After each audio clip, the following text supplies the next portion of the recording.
started appearing in my work, and this is one of the first pieces I ever made, and I became involved. And once I made this piece, it's called Gravity Boots, and I was kind of dealing with the idea of how hard it is to raise. It was just after 9/11, of course. He was just born after that, and all these questions of, you just brought this new child into the world, and what kind of citizen is he going to be, and having on some responsibility.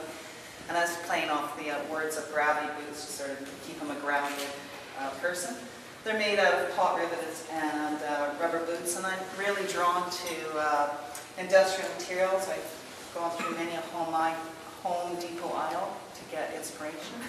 So I like to work with I'm sort of in between a craft and material, but also with a bit of a twist, which is maybe more industrial. So after I done this piece, I thought I would make a whole bunch of work about survival with mom and son.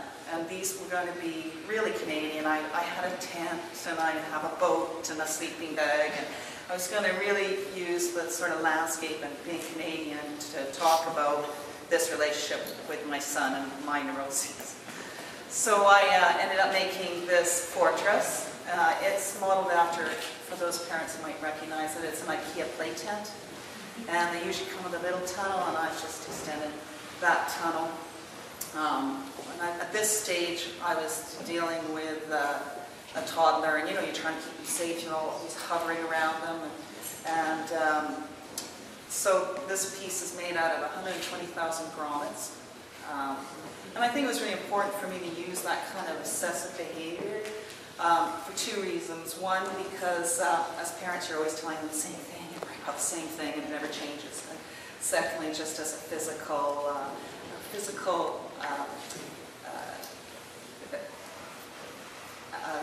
demonstration of those sort of anxieties that never leave you. I'm also interested with this particular material with the idea of the weight, the solidity, and the transparency of it. So it looks really solid. It's almost like chainmail, but it's very see-through. And when I was thinking about this piece, I don't know if anyone's ever watched this movie but me, but it was a John Travolta movie in the 70s, The Boy in the Plastic Bubble. And he never had it. And he had this boy to live in this plastic bubble, and then he fell in love, and he left the plastic bubble, and gave his girlfriend a kiss and probably died. But so, those are some of the things that I was thinking of when I made this piece. Whenever I work on these sculptures, a lot of my work is really labor-intensive. It takes me a long time to make it. And sometimes, there's a certain process where you're just mapping it out and then just producing the work. It's very rote. I always try to find something in the work that's going to give me a bit of a surprise, so it doesn't feel. That's why I surprise myself, And what it was for this piece was when I made it. I had someone come into the studio, and they said, that's really energized space in the center of the tunnel and the tent.